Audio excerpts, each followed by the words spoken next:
विपक्षी गठबंधन की नींव जिस जोर शोर के साथ पड़ी थी, अब उसके भविष्य को लेकर बहस छिड़ गई है। दरअसल पहले अखिलेश यादव ने यूपी में अपनी लकीर खींच दी, अब नीतीश कुमार ने भी अपनी नाराजगी जाहिर की है। दरअसल कहीं इंडिया गठबंधन के लिए दो बड़े राज्यों का रास्ता ब्लॉक ना हो जाए, ऐसा अंदेशा अब लगाया जा रहा है। अब ये चर्चा शुरू हो गई है। आपको बता दें कि बिहार की राजधानी पटना के ऐतिहासिक गांधी मैदान में बड़ी जोर शोर के साथ जिस विपक्षी गठबंधन की नींव पड़ी थी, 5 राज्यों में चुनाव के बीच वो दरकती दिख रही है। पहले समाजवादी पार्टी के प्रमुख अखिलेश यादव ने विपक्षी Indian national development inclusive alliance यानी इंडिया गठबंधन में कांग्रेस की भूमिका को लेकर तल्ख तेवर दिखाए थे। अब इसी एकजुटता की कवायद के कर्णधार बिहार के मुख्यमंत्री नीतीश कुमार भी नाराज है। बिहार के मुख्यमंत्री नीतीश कुमार की पहल पर पटना की मीटिंग से विपक्षी गठबंधन Indian national development inclusive alliance यानी इंडिया गठबंधन का गठन हुआ था।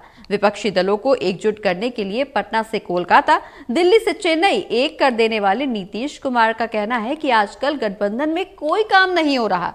कांग्रेस 5 राज्यों के चुनाव में व्यस्त है, इस तरफ ध्यान नहीं दे रही। उन्होंने ये भी कहा कि हम सबको एकजुट होकर साथ लेकर चलते हैं, सोशलिस्ट और कम्युनिस्ट को एक होकर आगे चलना है।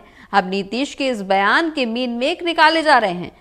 बता दें कि भारतीय जनता पार्टी के नेतृत्व वाले केंद्र की सत्ता पर काबिज राष्ट्रीय जनतांत्रिक गठबंधन यानी एनडीए को हराने के लिए एक सीट पर एक उम्मीदवार के फॉर्मूले की वकालत करने वाले नीतीश आखिर अचानक इतने तल्ख क्यों हो गए हैं।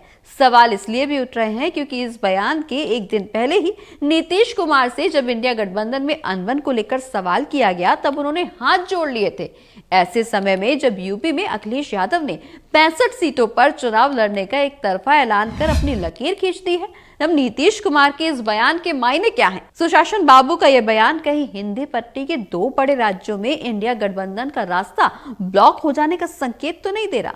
नेशनल कॉन्फ्रेंस के नेता और जम्मू कश्मीर के पूर्व मुख्यमंत्री अमर अब्दुल्ला भी कह चुके हैं कि गठबंधन में सब कुछ ठीक नहीं चल रहा, हम फिर बैठेंगे और मिलकर आगे बढ़ने की पहल करेंगे। ऐसे में सवाल विपक्षी गठबंधन के भविष्य को लेकर भी उठते हुए नजर आ रहे हैं।